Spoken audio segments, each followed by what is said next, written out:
اینجا جاییه برای گفتن ناگفته ها، آدم هایی که با زجرشون، سکوتشون و حتی زنده موندنشون معجزه رقم زدن.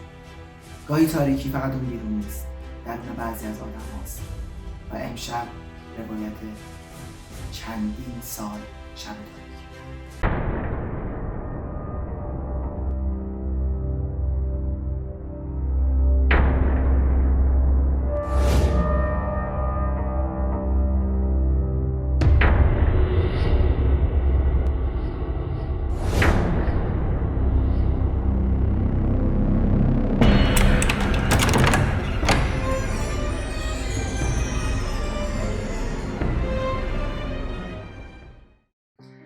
درود بر شما، خیلی خوش اومدی. ممنونم که دعوت من رو پذیرفتی و حالا امشب روبروی من نشستی. تجربه خیلی تلخی رو پشت سر گذاشتی، پر از درسه که چطور گذر کردی، با چه سختی‌هایی روبرو شدی و ما اینجا سراپا میشیم. قبل از همه تشکر میکنم بابت دعوتتون و اینکه من در خدمتم. شما هر سوالی که هست بپرسید، من مو به مو براتون میگم. دوست دارم بشنوم که این یه درس عبرت خیلی عالی باشه واسه بقیه خانم ها. من در خدمت. عزیز 5 سال زندان. بله.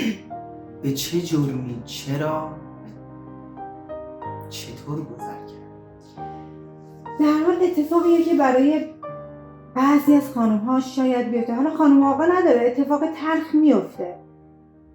من از اینجا برای شروع کنم که خواب بودم توی خونه ساعت 8 صبح، آیفون ما رو زدن، من در رو باز کردم، دیدم چند تا آقای با لباس شخصی و خیلی شیک. گفت با خانم فلانی کار داریم. من خیلی قشنگ گفتم منم. دست من زدن و من بردن. خیلی روی. خیلی خوب. اصلا نمیدونست چی شد. اصلا نمیدونستم چه اتفاقی افتاد. بابت این پدرم، برادرم، خواهرم، خب بچه‌ها تو خونه بودن، حتی بچه من. خب من نمیدونستم چه، و خیلی اینکه کاری نکردم و الان بیرون برمیگردم، حالا هر اتفاقی میتونه افتاده باشه. من رفتم توی آگاهی. مولوشه صبح رفتم، من بردن دادسرا. توی دادسرا جلوی در یه چادر به من دادن. من چادر سر کردم رفتم تو. خیلی جالبه این که دارم براتون تعریف میکنم. الان گفتن چرا یه مقدار میبینی که استرسی هستم، من یادم میاد، حالم بد میشه، ولی حالا گذشته. 5 سال گذشته، درسته. من توی دادسرا خیلی پررو با جسارت خیلی زیادی گفتم که آقای قاضی منو برای چی آوردن اینجا دستبند رو از تو خونه و چند تا مأمور رو. گفتم حالا اتهام. گفتم شما بشین یه دقیقه. یه چند نفر که اونجا بودن دادگاهی میشدن، گفت یه چند دقیقه بشین پرونده منو داد. گفتش که شما به اتهام قتل فقدانی آقای فلانی بازداشت.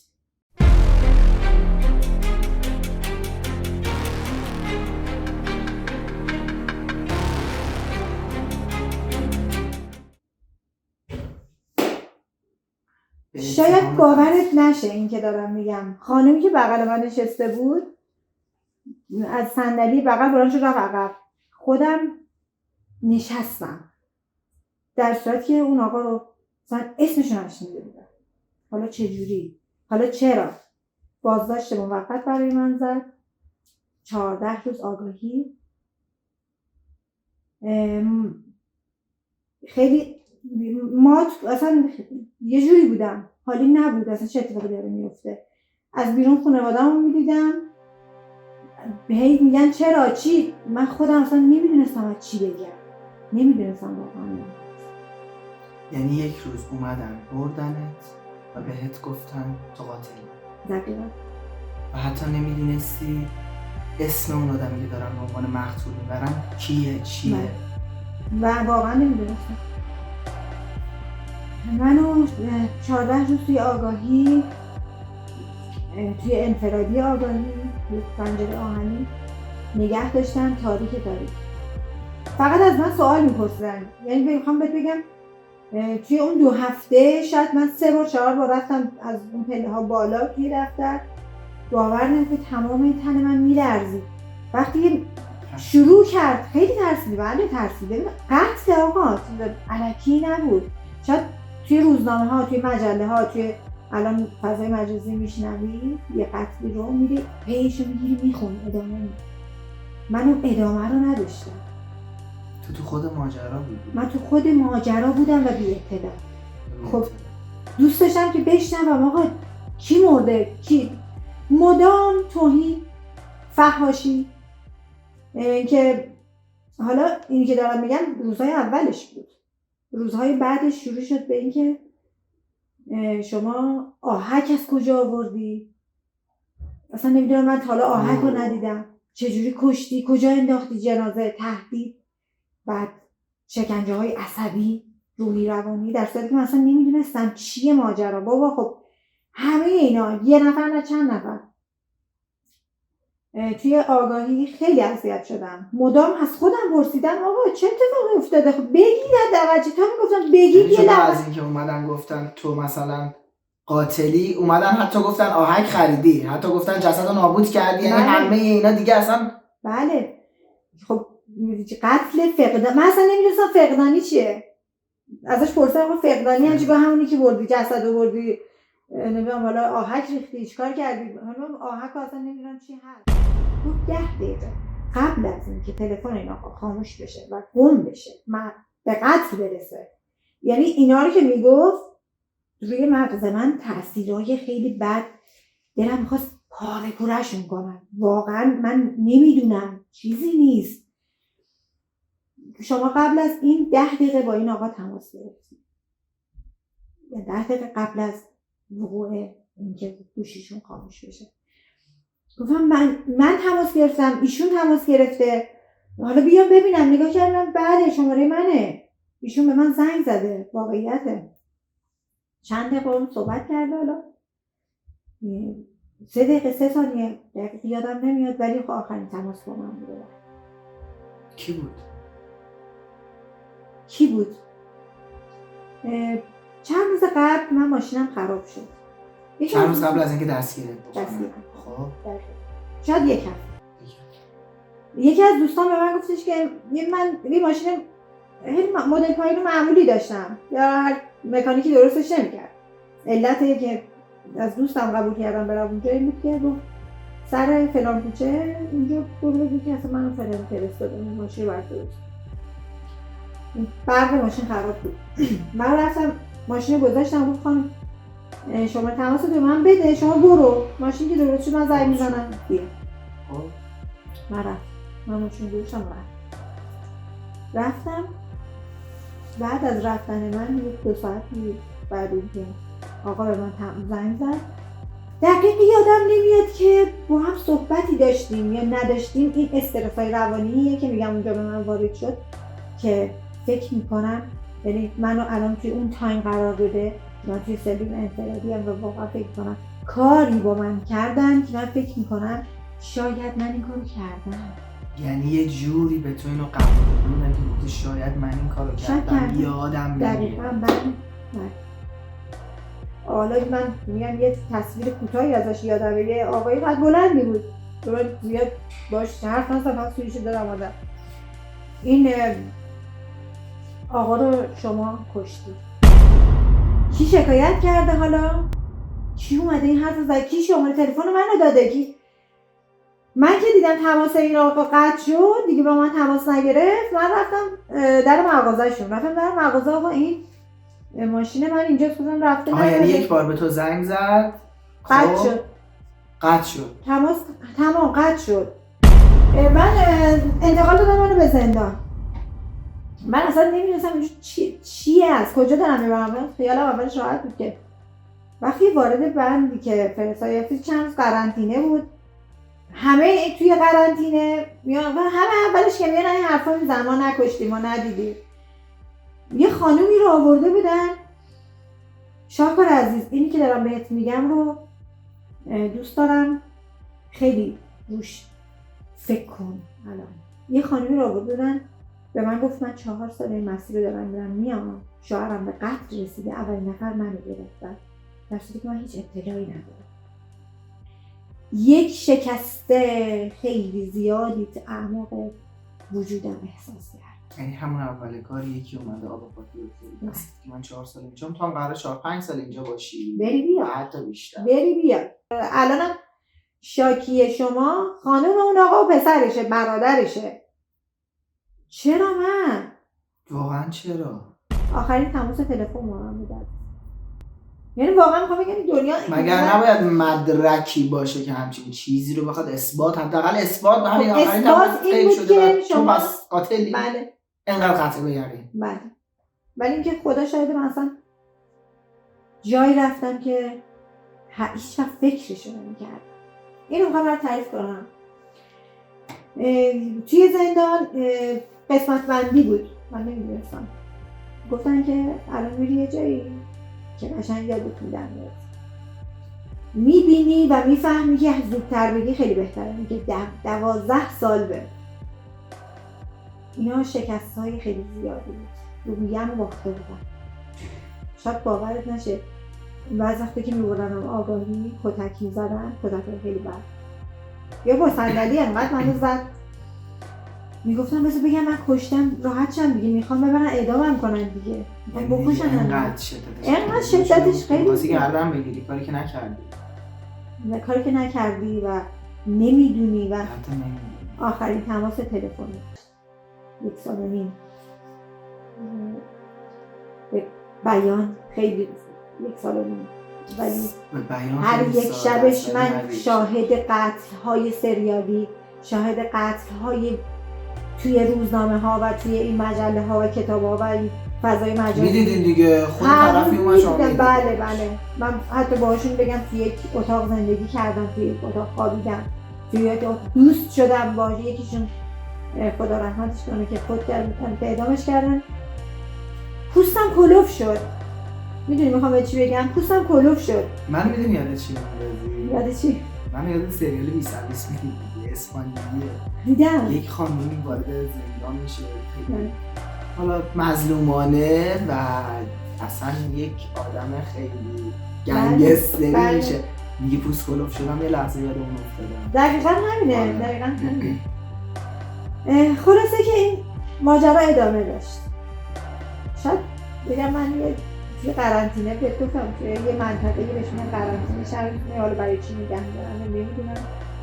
شاید بگم بعد از اون خورد شدم، شکست و گفتم 45 روز بعد 6 ماه بعدش گفتم آقا من میرم من بودم مثلا ولم کنن. دعواهایی که میشد، کتککاری هایی که میشد، فشارهای روحی. ببین من روبرون داشتم میدیدم که خانومی که همسرش رو به خاطر 3 دنگ خونه کشته، قرمه سبزی درست کرده، خانم میم، و خیلی بسیار خانم عصبی بود، یه میله بافتنی دستش مدام میبافت.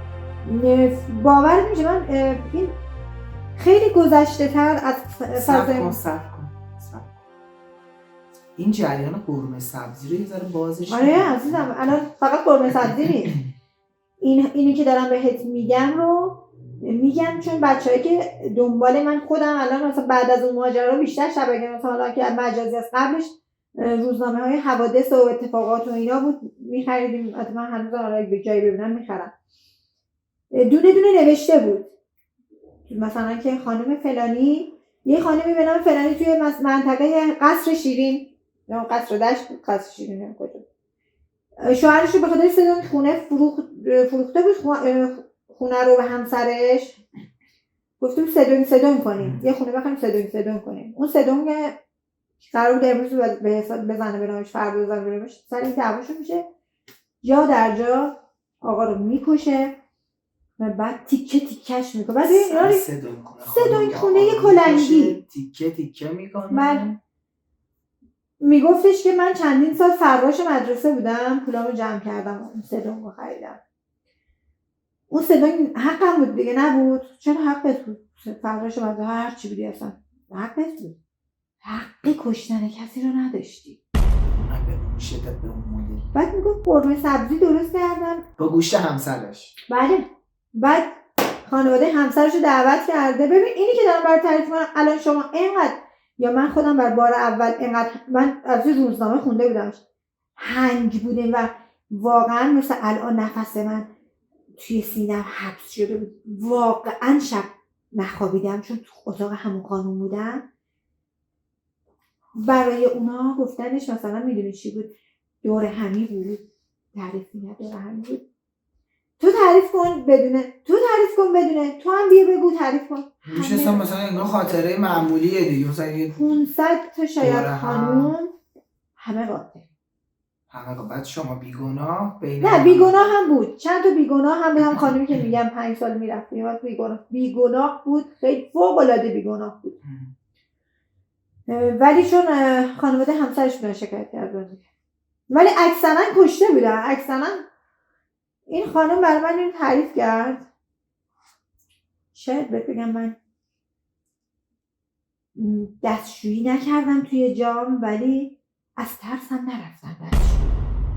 به من گفتی هر سه شنبه؟ بله. مکالمه داشتیم به من گفتی هر سه شنبه؟ بله. الان همه زندان ها قانونش مبنا بر قانون ژنو سه شنبه به سه شنبه اعدامی ها رو میبرن. یعنی دوشنبه شب میان توی بند. وقتی میدیدی هم بندی تو دارن میبرن اعدام میکنن روزهای اول استرس میکشیدی؟ روزهای اول شب حالم بد شد تا بیمارستان اعصابم رفت. زنگ زد اونجا اجازه داشتم که زنگ بزنم به خانواده.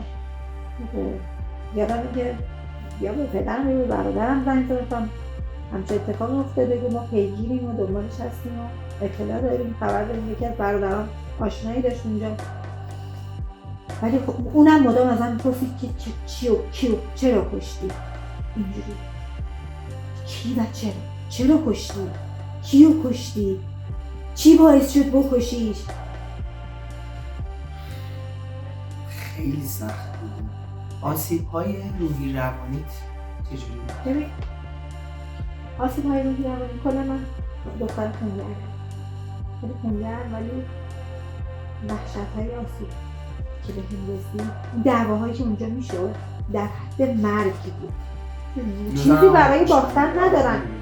یه خانومی بود هر سال یکی رو میکشت که دادگاه پاسگاه بشه 4 سال ادامه تر زنده بمونه. فکر کن اونا این آسیب روحی. من سر یه تونه ماهی خریدم، نمیتونم غذای نیست بخوری، تونه ماهی خریدم. سر یه تونه ماهی خیلی قشنگ اومد برداشت خورد. من اصلا یادم نبود که کجام، من فراموش کردم که کجام و چرا رفتم. تونه ماهی رو از دستش که گرفتم به شدت کتکی من از این خوردم. گفتن که بعدش گفتن این فلانیه بابا، فلانی که تو مجله ها و روزنامه ها هست هر سال یکی رو کشه که نمیشن. تو چرا این کاری کردی؟ میذاشتی میخورد. یعنی ببین فکر کن دیگه اونجا بعد استرس کشیدی که نفر بعدی خدای نکنه من نباشم. آره دیگه من هم قتل کردم، هم کشته میشم، هم اعدام میشم، هم خانواده‌مو نمی‌بینم. تمام استرس اینا رو به تو واقعا کاری که سفید شده. میگه مو توی یک شب سفید میشه، یه توی یک ساعت سفید میشه. اینا تجربه واقعا اتفاق.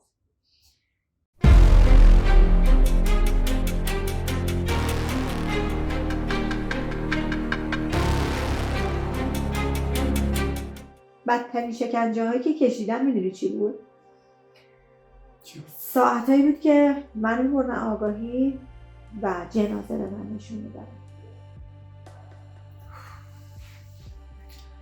جنازه اعدامی ها رو؟ نه جنازه هایی که پیدا شده تیکه تیکه سوخته. میبردم گفتم تو هم همچین کاری کردی؟ میگفتم کدومشه؟ کدومشونه؟ بیشتر اونایی که آهد تو اصلا تصویر طرف مقابل رو دیگه یادت رفته. اصلا یادم نمیاد کی هست. خب میگم اینا برای خودشون داستان درست کرده بودن. میگم حسادت های زنانه گهگاهی هست که آدم رو اذیت میکنه، خودت رو اذیت میکنه، دیگران رو اذیت میکنه.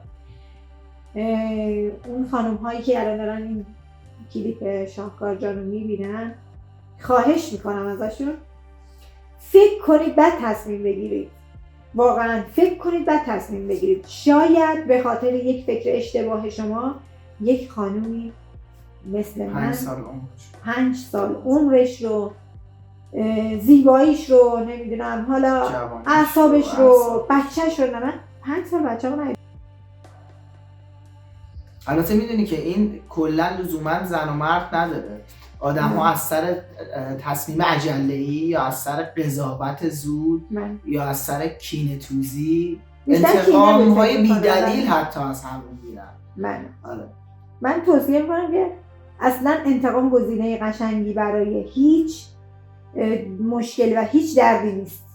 ما وقتی از یک چیزی اصلا مطمئن که نیستی هیچی اصلا مطمئن باش، اصلا مطمئنی. ولی داستان من به اینجا رسید که من با اون به قول شما مثل همون سریاله به اون سادگی وارد شدم و یه روز به خودم اومدم که من سومین عیدیه که خونه نیستم. توی بند خطرناک، یک بند خیلی خطرناک. سومین ساله که دورم، سومین سال من دارم با یک قتل خیالی دست و پا میزنم. به خودم میگم که به خودم اومدم میدم که صاحب یک اتاق شب هست. قدرت‌های واهی، قدرت‌های الکی که از سر زور، از سر کینه دیگران، کینه‌های دیگران که باعث کشتن همسرشون، برادرشون، دوست پسرشون اینا شده، همه یک سیاهی حاله رو دور من گرفته بود. من یه آدم دیگه شدم، یه آدم عجیب، شاید بگم وحشی‌تر و خطرناک‌تر از اون. چی شد آزاد شدی؟ اون آقا اصلا پروندهش به کجا رسید؟ بله، من تا 2 سال که گفتم اصلا نه ورودی داشتم از زندان نه خروجی داشتم، فقط تمدید قرار بودم. همچنان دادگاه میرفتم، جنازه نشون میدادن، چند جا منو بردن توی بیابونای اصلا خیلی بد. پوستم کلوف شده بود، اصلا می اومدن میرفتم و یک جنازه پیدا کردم که آقا همینو ببریم تمومش کن. 5 سال گذشتن، دقیقا همین فصلا بود. برای من چیز اومد، یه بهش میگن مددکاری، قسمت مددکاری اومد که صدام کردم، رفتم بالا، میخوام اینجا رو امضا کنم شما آزاد بدون هیچ. چی شد؟ منم همین پرسیدم، چی شد؟ گفتم چی شد؟ گفت که این آقا با چند کیلو مواد مخدر توی مرزهای افغانستان، مشهد افغانستان پیدا شده. زنده بوده نه؟ بله، همون پسری که از من شکایت کرده بود،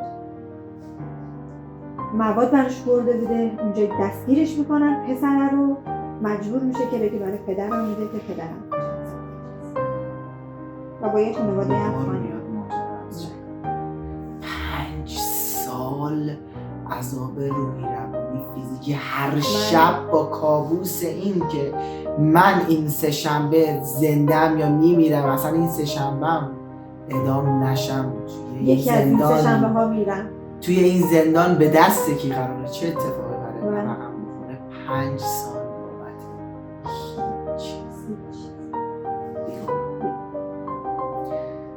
نمیدونم توی این عذابی که توی این 5 سال متحمل شدی چه چیزی بگم، چون به نظر من اصلا چیزی برای گفتن باقی نمیمونه. همین که حالا انقدر قوی هستی که من میدونم چقدر توی زندگی شخصی موفق شدی، چقدر برام تعریف کردی که پله پله وقتی از زندان آزاد شدی تونستی برای خودت کار بکنی، برای خودت ماشین بگیری، برای خودت خونه بگیری و این خیلی درس بزرگیه که یه آدم بعد از 5 سال زندانی و مشکلات روحی روانی و فیزیکی و تصور این که قراره هر روز نباشه و دور از جون بمیره بیاد و خودش رو بسازه. تو حالا به نظر من تبدیل به یه الگو شدی و خیلی خوشحال شدم که با هم صحبت کردیم. پیام آخر. ممنون، سپاسگزارم. پیام آخر من اینه که همه مواظب خودشون باشن. یعنی میخوام بهت بگم که چیزی به نام منطق یا بگی که حالا یه درست میشه، نه بالاخره پیدا میشه، بالاخره پای خون پیدا میشه، فلان نیست. مواظب باش. سوال آخر، پای بیگناه نه. به قول هاروکی موراکامی از کتاب کافکا در کرانه، از طوفان که در آمدی دیگر آن آدمی نیستی که به طوفان پناه. معنی این طوفان همین است. سپاسگزارم که